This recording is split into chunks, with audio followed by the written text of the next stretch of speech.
welcome to Tim Connolly Drums this Sunday morning. I was thinking about the fact that it's now fall and winter is looming.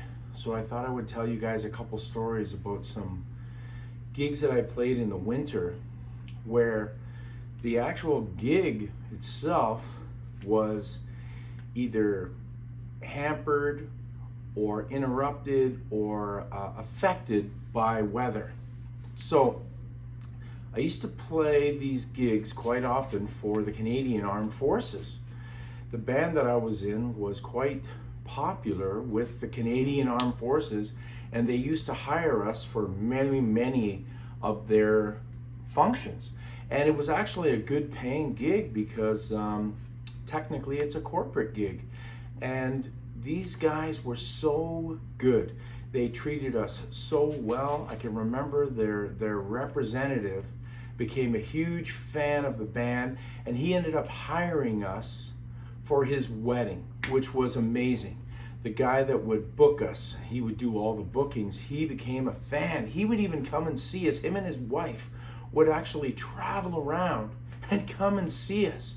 It was kind of strange but amazing at the same time when you got fans like that. So anyways, one time he booked us for a gig in Barrie at the military base in Barrie, Ontario. So we had been given warning that the weather was not going to be so great traveling to and from. Now, living in Canada, being used to cold weather, being used to ice and snow, we didn't think anything of it. I didn't think anything of it. No problem. It's just another day in the winter in Canada. Well, I was wrong, let me tell you. So back in those days, which was probably, I'm talking about 12 years ago probably, not too long ago, about 12 years ago, the weather at that time has evolved. So like since the weather at that time compared to the weather now has really changed, and we used to get a lot of snow back then. We don't seem to get as much now in southern Ontario. Still get a lot in northern Ontario, but in southern Ontario we don't seem to get as much snow as we used to. But who knows, it could be different this winter, I don't know. But about 12 years ago, pick up the Singer and we're driving, making our way up to the gig. Along the way, we're listening to the radio, and of course, big winter storm on the way, and we're like, I don't like the sound of that, but at the same time, the show must go on, right? Got all our gear and everything, plus the other bandmates, they got to make their way up there as well, so we didn't know, hopefully everybody can make it. We didn't know what was going to happen in terms of everybody making it to the gig. Anyways, as we're driving, the snowstorm starts. And it gets worse and worse as we're driving, to the point where as we're driving there, it's pretty much whiteout conditions. We actually had to pull over a couple of times. Now this was very stressful because A, driving in terrible weather, but B, I don't like to be late to gigs. Being the drummer, I take the longest to set up. So even though my setup is actually down to a science, it really doesn't take me that long. But this particular band, we have the drums set up, plus I had to set up my tracks because we were playing with some backing tracks, so that took some time. The track setup took a little bit longer. Again, I had it down to a science, but at the same time, it takes time. So we had to pull over a couple times because we just couldn't see. The road's covered in snow, the plows weren't out. It was a bit of a nightmare driving through and up through Toronto and then the 400 up to Barrie. Now Barrie is a snow center, kind of like Buffalo. If you're an American, Buffalo is an area that gets a ton of snow. Well, Barrie is an area in somewhat heading towards northern Ontario. I don't know if you call Barrie northern Ontario specifically, but maybe central Ontario. But they get a lot of snow there. They get a lot of snow. So as we're driving, snowstorm hits, have to pull over, white knuckle driving. I don't like driving in snow. That was something that always bothered me going to gigs. If the weather was crappy, was having to drive in the snow. without a plow or anything. If it's plowed and the plow's already gone through and everything's fine, the road wise, fine. But black ice, you can't see that stuff under the snow when it's not plowed, so it can be a nightmare. Anyways, we pull over a couple times. We continue driving, and it's just horrific. There's not a lot of traffic, luckily, but we finally make our way, what I would consider late, to the gig. But at the same time, the venue, which was the Canadian Armed Forces, and the rep that loved the band, they were very understanding, because they were thinking, we're not going to get a lot of people out to this gig based on the weather. Well, we were wrong again. Lots of people came, which really surprised us. But then again, on an Army base, most of the people, almost all of the people that come to the show are people that are located within that Army base. They don't really have to drive too far. Saturday night, I guess they wanted to go out and have a good time and watch a band. So anyways, we do the show, and as we're doing the show, I kept going outside, I kept checking things. It was snowing like crazy. Oh, I forgot to mention one thing. All the guys made it to the gig, but everybody was late. Like I said, the gig did not start on time. We were supposed to start, I think, at 9:30. We didn't get the ball rolling till close to 11, maybe shortly after 11. But like I said, they were very understanding, and we got the show rolling. Okay, so we decided to play a little bit longer to make up for the part we missed at the beginning, and everybody was for that. Everybody was really cool. So we do our show, and we ended up doing a double encore. The fans love us. Great, fantastic. At the end of the show, I go outside and I'm like, I'm not driving home in this. This is ridiculous. So we had a little band meeting, and we were like, I don't know about these driving conditions. One guy in the band lived in Toronto. He was the closest. He decides to pack up and leave. That was his choice. He made it home safely, but he decided to pack up and make his way through. I live probably the farthest away, and I said to the singer who I picked up, because she lived not too far from me in Hamilton, what do you want to do? You want to brave this? What do you want to do? And she thought it would be a good idea if we could stay. Okay. So I approached the guy that booked us. I can't remember his name. Let's just call him Jack. I can't remember his name. I apologize.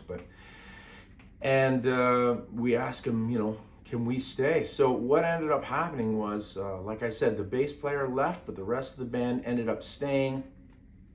And they put us up right in the military base for the night. They had cots, and they pulled them out, and right where the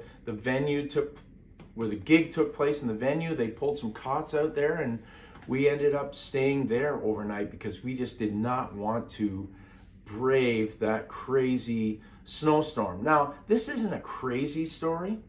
There's nothing weird that happened other than the snowstorm forced us to stay at the venue. But the venue was a Canadian Armed Forces base. They're used to having lots of people. It's not really that big of a deal. They even fed us in the morning. They, like I said, got really good treatment from these guys, really good treatment. But the point of this story is, for those of you that don't live in crazy weather areas, that's another hazard that we have to put up with as musicians, is getting to and from. Okay, now I got another story for you. Gig in Streetsville, Ontario, at the Franklin House. For those of you that know the Franklin House in Streetsville, Streetsville is a town in between Mississauga and Toronto, or on the outskirts of the northern part of Mississauga leading into Toronto. Anyways, crazy storm coming. Similar to my first story where we get notified that a crazy storm is coming. But this one's different. It's an ice storm and a snowstorm. Ice storms are dangerous. Snowstorms are dangerous too. Ice storms, way more dangerous. So I call the agent the morning of the gig and I go, look, there's an ice storm coming. This is dangerous. It's quite a drive for me. It's about over an hour, probably an hour and 15, an hour and 20 minutes on a good day to get from where I live to the gig. So I was a little bit leery about this. He says, well, let's wait and see, maybe it'll pass, maybe it won't happen. Let's not cancel at this time. So I'm like, okay. But of course, I know that it's coming. You could just feel it in the air. You could see it in the sky. You just knew. Now, as we all know, weather reporters are not always the most accurate. And that's what this agent was basically trying to say. And I get it. But in this particular day, on this particular day, I could just tell, I think the news people were correct. So anyways, I end up, waiting the day out and trying to figure out what we are going to do. Are we going to go to this gig or not? As the day starts to pass, it's getting worse. The conditions, you can tell, are priming up for this storm. Well, the storm hits sometime late afternoon, 4 or 5, and it's horrific.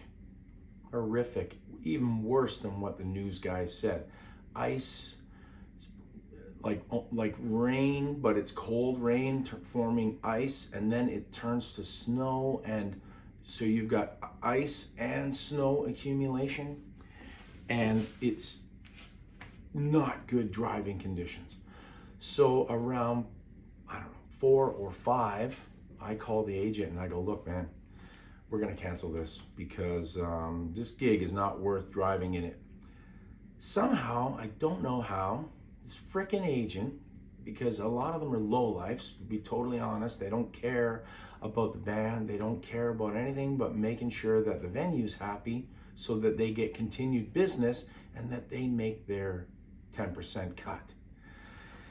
Anyways, he talks me into, stupidly, and I'll never do this again, he talks me into continuing on this gig.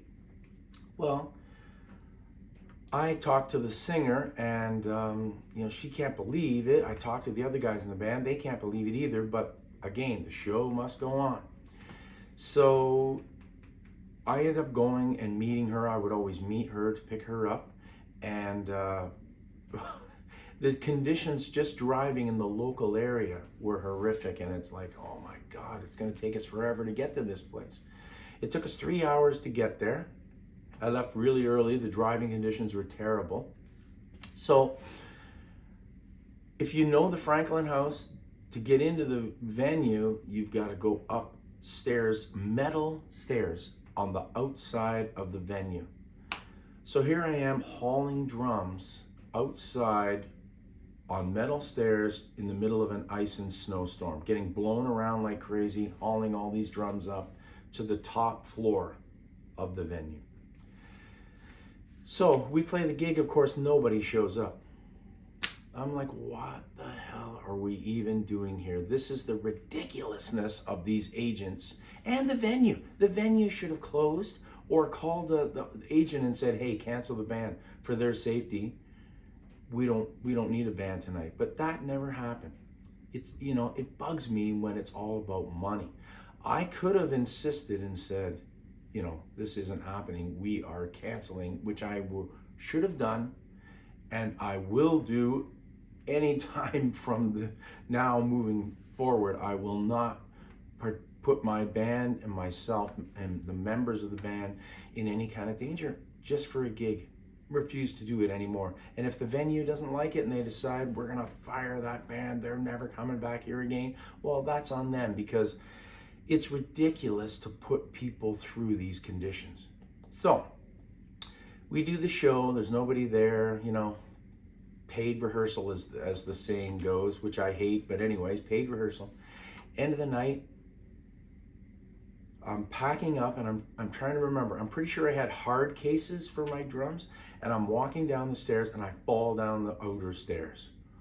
Fall down the other stairs, banging all the way down, and I land on one of the cases. The cases actually saved me, even though they were soft cases. Sorry, they were soft cases. The soft cases saved me because I was bouncing down the stairs, falling, and I remember landing on one of the cases closer to the bottom because they were tumbling with me, And I remember landing on a case, and the cases saved me. Because I'm pretty sure I would have either broken my neck, my tailbone, an arm, an elbow, something. Unbelievably, I only had minor back strain, my lower back strain, no serious injury. But of course, now my back is killing me, and I still got to load the rest of my gear. This was only my second trip down the stairs. So the guys end up helping me, bringing the stuff down because, I had this fall, my back was sore, and they end up helping me. And unbelievably, the storm got worse and worse. So this is, 2:30 in the morning, I'm guessing, around there. And the weather is just getting worse and worse. And we're like, do we really want to drive in this? The hotel, the venue, they're closing down, and they're not letting the band stay there. As I inquired with the manager, the weather's really terrible. What are the chances of us staying here? Unlike my first story, they said, you can't stay here. You have to go get a hotel or drive home. So we're like, what's the point in getting a hotel and wasting all the money we just made? But at the same time, it's like, this weather's really bad. What are we gonna do? Well, we ended up hunkering down in the car. And I just found a parking lot, and I'm an avid winter camper. So I had actually some stuff in the vehicle in case of winter breakdown emergencies. So myself and the singer, we were able to make it through a very cold, blustery winter ice-filled night in the vehicle, in a parking lot, in Streetsville, near the venue. And then in the morning, when things calmed down, the storm slowed down, we ended up getting out of there around 6 a.m. But I mean, it's unusual to go to a gig. The weather is so bad that you have to stay in your vehicle overnight to wait until the weather calms down so that you can drive home. So, I got up at 6 a.m. I scraped all the ice and snow off the vehicle, and we ended up making it home safely. So, like I said, guys, not too crazy, these two stories, but I just wanted to let you know this is the hazards that we as Canadian musicians have to put up with, is that sometimes the weather can really, really affect the gig and travel to and from the gig and the audience. Like I said, the first one, the audience actually still showed up. We had a good turnout. The second story, no audience at all. Understandably so, that nobody wants to come out and drive to a bar in that kind of weather. But like I said, the fact that the bar was even open blows my mind. I don't know why. I'm pretty sure they lost money that night hiring a band. Nobody's buying beer. They got to pay all the staff. They probably lost money. If you're a bar owner and the weather's terrible, shut it down, man. Shut it down. All right. Please check out my tribute and celebration of life for Dom Famularo that I put out yesterday or the day before. Dom was an amazing, amazing drum teacher, an amazing human being. And check out my video, because he passed away 1 year ago, September 27th. So I put that out on the 27th, 2 days ago, as a celebration of life and my time with Dom. All right. Thanks very much for watching, and as always, keep drumming. See ya.